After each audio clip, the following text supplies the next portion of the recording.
आपने कुछ भी नहीं पढ़ा है और आपको बहुत ही ज्यादा टेंशन है कि कल हमारा एग्जाम है तो हम एग्जाम में जाकर क्या लिखेंगे, कहीं हम फेल ना हो जाएं, कहीं हमारा बैक न लग जाए, तो ये वीडियो सिर्फ आपके लिए है। आज की वीडियो में मैं आप लोगों को बताने वाली हूँ कि बीए के एग्जाम में पास होने की क्या ट्रिक है। देखो, आपने पूरे साल कुछ नहीं पढ़ा, हो सकता है आपकी पढ़ाई न करने की कोई रीजन होगी, या फिर हो सकता है आप पढ़ना ही नहीं चाहते थे। आपने सोचा एग्जाम के एक दो दिन पहले हम ट्रिक वाली वीडियो देखेंगे और एग्जाम देने चले जाएंगे। तो देखो, केवल ट्रिक से नहीं कुछ होता, आपको सही तरीका पता होना चाहिए अपने बीए के एग्जाम में कॉपी लिखने का। और आज की वीडियो में मैं आप लोगों को बीए के एग्जाम में कॉपी लिखने का सही तरीका बताने वाली हूँ। अगर आपने कुछ भी नहीं पढ़ा है तो केवल ये 8 बातें जान लीजिए। ये 8 बातें जानकर आप अपने एग्जाम में 95% मार्क्स लेकर आ सकते हैं बहुत ही आसानी से। तो मैं केवल आपको 8 बातें बताऊंगी जो आपको अपने क्वेश्चन का आंसर लिखते टाइम याद रखनी है। देखो, मैं इतना तो जानती हूँ कि कोई भी बच्चा ऐसा नहीं होगा जो अपना सिलेबस नहीं जानता होगा। सिलेबस तो आप जानते ही होंगे। हाँ, ये अलग चीज है कि आपने एकदम अच्छे से अपने हर एक यूनिट को पढ़ा नहीं होगा। तो बस ये 8 बातें जान लीजिए, आप 95% लेकर आने वाले हैं। सबसे पहली बात मैं आपको ये बताऊंगी कि देखो, जब भी एग्जामिनर एग्जाम में कॉपी चेक करता है वो ये नहीं जानता कि ये टॉपर बच्चे की कॉपी है या क्लास के ऐसे बच्चे की कॉपी है जो केवल पास हो जाता है, पासिंग मार्क्स पा जाता है, मतलब फेल होते होते एक नंबर से बच जाता है। एग्जामिनर ये नहीं जानता। तो कॉपी में ऐसा दिखाओ कि आप एक अच्छे स्टूडेंट हो। कैसे दिखा पाओगे, आइए मैं आपको बताती हूँ। बीए के एग्जाम में कॉपी लिखने का तरीका काफी ज्यादा मैटर करता है और उससे आप काफी अच्छा मार्क्स गेन कर सकते हैं। तो इस वीडियो को एंड तक देखिए। सबसे पहली बात जो आपको याद रखनी है वो है क्लीन हैंड राइटिंग। देखो, ये वीडियो उन बच्चों के लिए भी है जो पूरी पढ़ाई करके जाते हैं। पढ़ाई करके जाते हैं, नंबर कभी कभी कट जाता है, तो किन बातों से कट जाता है तो वही मैं आपको बताने वाली हूँ। क्लीन हैंड राइटिंग का मतलब देखो क्या होता है कि क्लीन हैंड राइटिंग हमेशा ही कुछ नंबर बढ़ाने में हमारी हेल्प करती है। तो अगर आप चाहते हैं कि आपका नंबर न कटे, देखो बहुत से बच्चे ऐसे हैं जो केवल रट्टा मारते हैं, दिन रात पढ़ते हैं और राइटिंग रखते हैं खराब। एग्जाम में जब जाके आंसर लिखते हैं तो क्या होता है, नंबर कम आ जाता है जब रिजल्ट आउट होता है तो।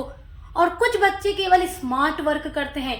देखो, हार्ड वर्क तो अच्छी चीज है ही, हार्ड वर्क से मंजिल हमेशा मिलती है, लेकिन कुछ बच्चे हार्ड वर्क करना पसंद नहीं करते, केवल सोचते चलो स्मार्ट वर्क करेंगे, ट्रिक व्रिक लगाएंगे और पास हो जाएंगे।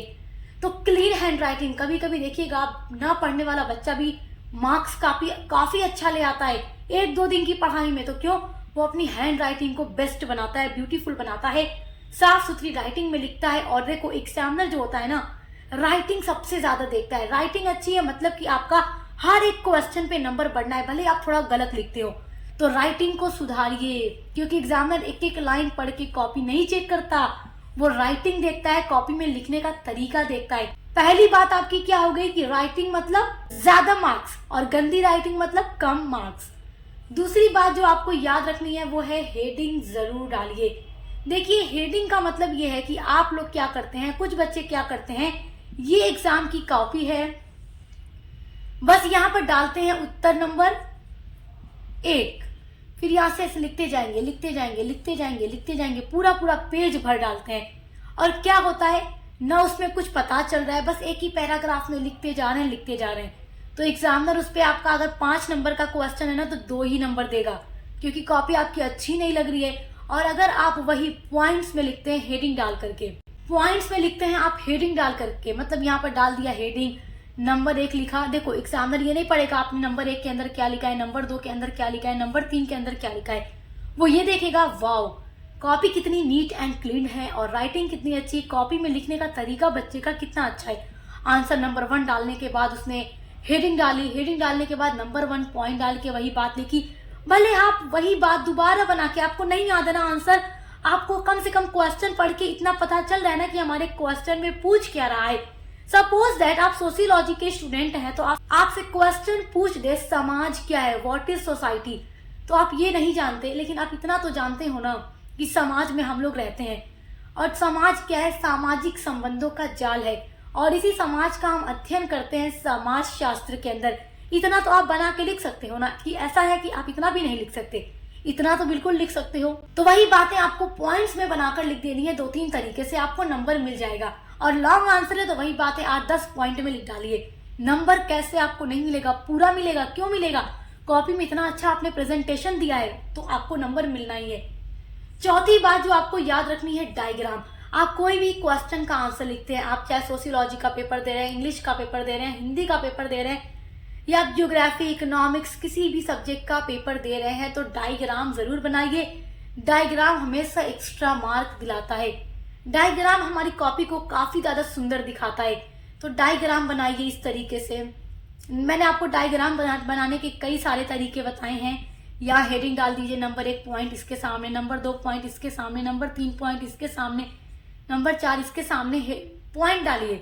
अब उस पॉइंट में आपको डालना क्या है, तो आप इतना तो जानते ही हो कि जो क्वेश्चन हमारा पूछ रहा है हमारे सिलेबस के अंदर से पूछ रहा है, तो हम कुछ ना कुछ बना के लिख लेंगे। हर बच्चा एग्जाम में बनाकर लिख ही लेता है। तो फिर एक एक वही पॉइंट उठाकर आपको पेज को उलाटना है और नंबर 1 डाल के उसी पॉइंट को एक्सप्लेन कर देना है। लॉन्ग आंसर टाइप क्वेश्चन में ये ट्रिक लगाओ, नंबर पूरा मिलेगा।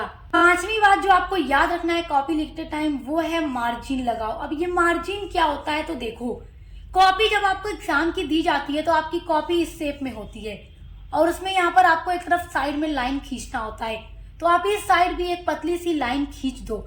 इसी को मार्जिन बोलते हैं, जो हम लाइन कॉपी में खींचते हैं।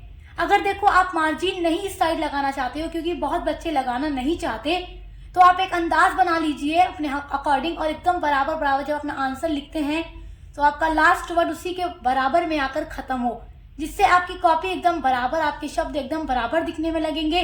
जो एग्जामिनर के ऊपर, जो आपकी कॉपी चेक करता है, उसके ऊपर काफी अच्छा इंप्रेशन डालता है और आपकी कॉपी काफी साफ सुथरी लगती है, जिससे आपके नंबर बढ़ने के चांसेस बढ़ जाते हैं। तो ये सारी बातें अगर आप फॉलो करके अपना आंसर लिखते हैं तो आपको काफी अच्छा नंबर मिलेगा। छठी बात जो आपको याद रखनी है, एक्स्ट्रा बातें मत लिखो। देखो, बहुत से बच्चे क्या करते हैं, अति लघु उत्तरीय प्रश्न आपको 2 नंबर के लिए होता है और आपको 50 शब्दों में लिखना होता है, 50 शब्दों में।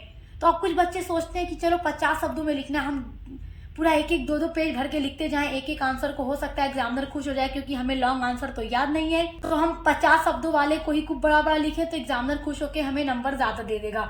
तो एग्जामिनर खुश नहीं होगा, वो आपका नंबर काट लेगा। आप सोच रहे हैं कि 50 शब्दों में लिखना, हम बड़ा बड़ा के 100-150 शब्दों में लिखेंगे तो 2 से बजाय हमें 3-4 नंबर देगा, नहीं देगा। 2 नंबर का जब क्वेश्चन है तो 2 नंबर ही मिलेगा।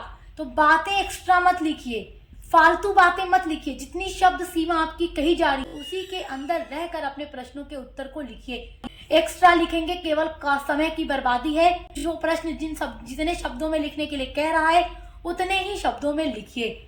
7वीं बात जो आपको याद रखनी है, कोई प्रश्न मत छोड़िए। चाहे भले आपको कोई प्रश्न का उत्तर न याद है, आप उसको बना बनाकर जैसे भी आपको प्रश्न पढ़ के समझ आ रहा है उस हिसाब से आप पॉइंट्स में हेडिंग डाल के डायग्राम बनाकर लिख दीजिए। कम से कम आपका जब एग्जामिनर कॉपी चेक करेगा, क्वेश्चन के आंसर काउंट करेगा कि टोटल इतने क्वेश्चन के आंसर लिखने हैं, तो एक भी नंबरिंग कम नहीं आनी चाहिए। नंबरिंग कम आई तो मतलब क्या है, एग्जामिनर समझ जाएगा पढ़ने वाला बच्चा नहीं है तभी क्वेश्चन के छोड़ कर गया है। पढ़ने वाला बच्चा होता कुछ न कुछ बनाकर जरूर लिख देता, लेकिन क्वेश्चंस को नहीं छोड़ता। तो ये बात आप जरूर याद रखिएगा। और एक बात ये भी याद रखिएगा कि कभी लॉन्ग आंसर टाइप क्वेश्चन को शॉर्ट में मत लिखिएगा। भले डायग्राम बना के पेज भरिएगा, हेडिंग डाल के पॉइंट्स में वही बातें बढ़ा चढ़ा कर लिखिएगा, मगर लॉन्ग आंसर को कभी शॉर्ट में मत लिखिएगा, इस पर भी नंबर कट जाता है। और 8वीं बात जो आपको याद रखनी है, वो काट पीट नहीं करनी है। बच्चे क्या करते हैं, कॉपी लिखते लिखते गलत होता है उसको ऐसे ऐसे कट करते हैं, या व्हाइटनर लगा देते हैं, या ब्लेड से उसको मिटाने लगते हैं। तो ना आपको व्हाइटनर का प्रयोग करना है, न ही आपको काट पीट कर लिखना है। अगर आपका कोई वर्ड गलत हो गया तो उसको ऐसे काटेंगे तो आपकी कॉपी जब एग्जामिनर चेक करेगा उसकी नजर पड़ेगी, क्योंकि वहां गंदगी हो गई है, तो वहां 1 मिनट के लिए एग्जामिनर रुक जाएगा कि ये क्या है, फिर वो कुछ पढ़ने लगेगा। आप गलत भी लिखे रहोगे ना तो नंबर काट लेगा। तो गलत हो गया है तो आप उसको वैसे ही छोड़कर सही आगे से लिखना शुरू कर दो, बस एग्जामिनर की नजर ना पड़े ऐसी किसी भी जगह जिससे कि आपके नंबर कट जाएं। तो इन सब बातों को अगर आप जानकर अपनी कॉपी लिखते हैं, इन सब बातों को फॉलो करके अपने प्रश्नों का उत्तर लिखते हैं, तो मेरी ये 100% गारंटी है कि अगर आपको अपने किसी प्रश्न का उत्तर नहीं भी याद होगा तो भी उस पर आप पूरा नंबर लेकर आ सकते हैं, क्योंकि जो एग्जाम के टॉपर वो इन्हीं ट्रिक को फॉलो करके अपना आंसर लिखते हैं। तो केवल आपको ये 8 बातें जाननी है जो आपको 95% दिलाने में मदद करेगी। और देखिए, कॉपी भरने पर भी मैंने एक वीडियो बनाई है कि अगर आपको कोई प्रश्न नहीं आता तो कॉपी भरने की क्या ट्रिक है, कॉपी को बीए के एग्जाम में कैसे भरें, तो आप उस वीडियो को भी जरूर देखिएगा। लिंक मिल जाएगी इसी वीडियो के डिस्क्रिप्शन बॉक्स में। उसके अलावा तो हम आपके बीए के हर एक सब्जेक्ट की क्लासेस करा ही रहे हैं।